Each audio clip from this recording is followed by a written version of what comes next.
A while ago, I was going to make a video about the horror game Rainbow Friends, why it's a bad example of a horror game using actual psychological research about what scares most people to back my claims up, and including my own constructive criticism. This is not that video. Today, we are roasting the hell out of the Rainbow Friends. The original video was like over 20 minutes long, and I was like, you know what? No one comes to this channel for psychoanalysis of Roblox characters anyways. But as someone who wrote a horror story that also has rainbow in the title, I am offended. We do not claim Rainbow Friends as one of our own, right? Other people who have horror things with rainbow in the title. It's just that as someone who wants to make content in the horror genre, it's really depressing to know that this is what is considered scary nowadays. You know, sometimes I get self-conscious about my horror content, wondering, is it really that scary? I make bad jump scares. I can't set up a story right. And then I remember that grown adults scream at this game and find it scary. You know, and I'm not here to say, oh, you shouldn't be scared of a video game. There are plenty of video games which have had intense fear reactions in people, like Five Nights at Freddy's and Resident Evil. But this is frickin' Rainbow Friends. This channel is a judgment-free zone unless you're scared of Rainbow Friends. Then it is an all-judgment zone. The character designs in this game are too goofy to be taken seriously. They look like a 5-year-old made them. And I know it's a Roblox game, so obviously it's gonna have some limitations, but there are other Roblox horror games which do actually have cool monster designs, and Rainbow Friends is not one of them. Listen, I've never been in a physical fight, nor do I want to, but I took one look at these characters and was like, you know what? I could beat all of them in a fight. They all look very punchable, especially the blue one. The blue one looks like he has the same consistency as like a memory foam pillow, and like just one little punch would just send him flying across a room. Let's say hypothetically that these characters were real and this was a real theme park.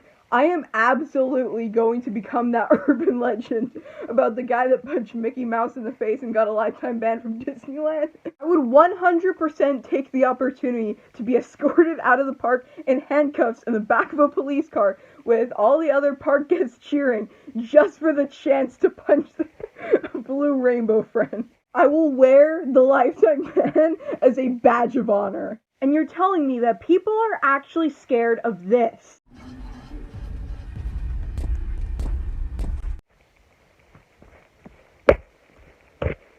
He runs like he's walking around in the dark trying to find the light switch. The jump scares in this game are atrocious. I don't think that anyone making a video about this game should be obligated to put a jump scare warning because they look like this. What makes jump scares work is that they are loud, startling sounds, often in the middle of silence. Why do you think people were so scared of Five Nights at Freddy's when it came out? Because the jump scares were loud, startling sounds in the middle of silence. As someone with noise sensitivity and often does get startled at jump scares, this is like a whisper to me. I could sleep through this. Bro really makes dog toy sounds wherever he steps. I love how he just decides to give up and quit eating you. He's just like, Ah, screw it. Sorry about that. Looks like someone forgot to feed Orange. Well, who the hell is in charge of feeding him? And what does he eat? He looks like he's supposed to be some sort of dinosaur or alligator, which are both predatory animals that can get their own food. Orange is a brat. Look at the way his eyes become unfocused when he jump scares you. The way that his eyes are going in different directions and he's running around like a madman is just inherently really frickin' funny. If I have anything nice to say about these frickin' fricks at all, it's that they actually put some effort in to make the purple one mildly startling. The animation of him pulling you into the vent is actually really smooth, and the idea of just being in the dark and seeing his teeth is cool. Just get rid of those goofy looking giant eyeballs. This character concept is really cool, but executed poorly. I'll give him that at least. One piece of advice that is often given to low-budget horror filmmakers is it's often scarier if you don't show the monster, which is true, and this is the best case of that.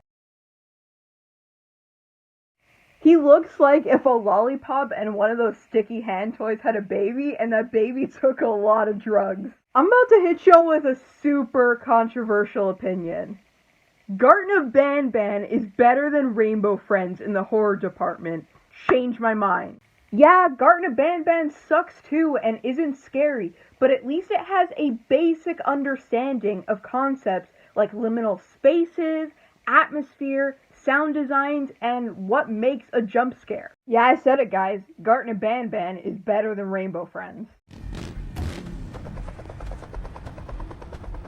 Okay, first of all, it's really funny that he just throws him down and picks him up with his feet. And second of all, he has functioning wings. What the hell does he need that helicopter thing for? The giant blue face on that Ferris wheel looks so punchable. And also, can we talk about how the theme park in this game isn't even, like, abandoned or anything? It's just a normal theme park that's still operating. It's not even like the pizzerias from Five Nights at Freddy's where they've got this, like, slightly unnerving aesthetic. No, it's just a normal children's theme park. Garten Banban is so much better in regards to location because you can immediately tell that this is not a normal kindergarten. If this theme park had a Halloween event, the biggest line would be to get a refund. Also, can we talk about Red and the other little ball thingies that have those giant bulging eyeballs? I'm not the only one that wants to punt them across a room, am I? Please tell me I'm not alone here. They look like they would make the same sound as a kickball when you hit them.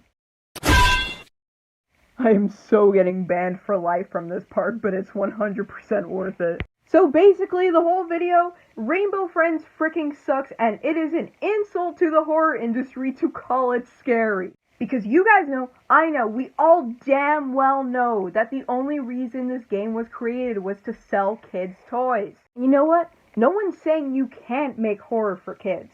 There's an entire genre of that called gateway horror, and it's very near and dear to me. Some of our favorite childhood franchises like Ghostbusters, Beetlejuice, or Goosebumps are all in the gateway horror category. It's not all bad. Like the name implies, gateway horror serves to introduce kids to the tropes and aesthetics of horror movies without actually being as gruesome and disturbing as an adult scary movie would be. But then what the frig is Rainbow Friends supposed to be? Nothing in this game has an aesthetic modeled after horror movies. The scariest thing about Rainbow Friends is how people actually consider it horror. But you know what? Let's put a positive spin on this. If this is where we set the bar for what is scary, then I must be terrifying to these people. I am going to be legendary. I am going to be horror movie royalty. All hail the Queen.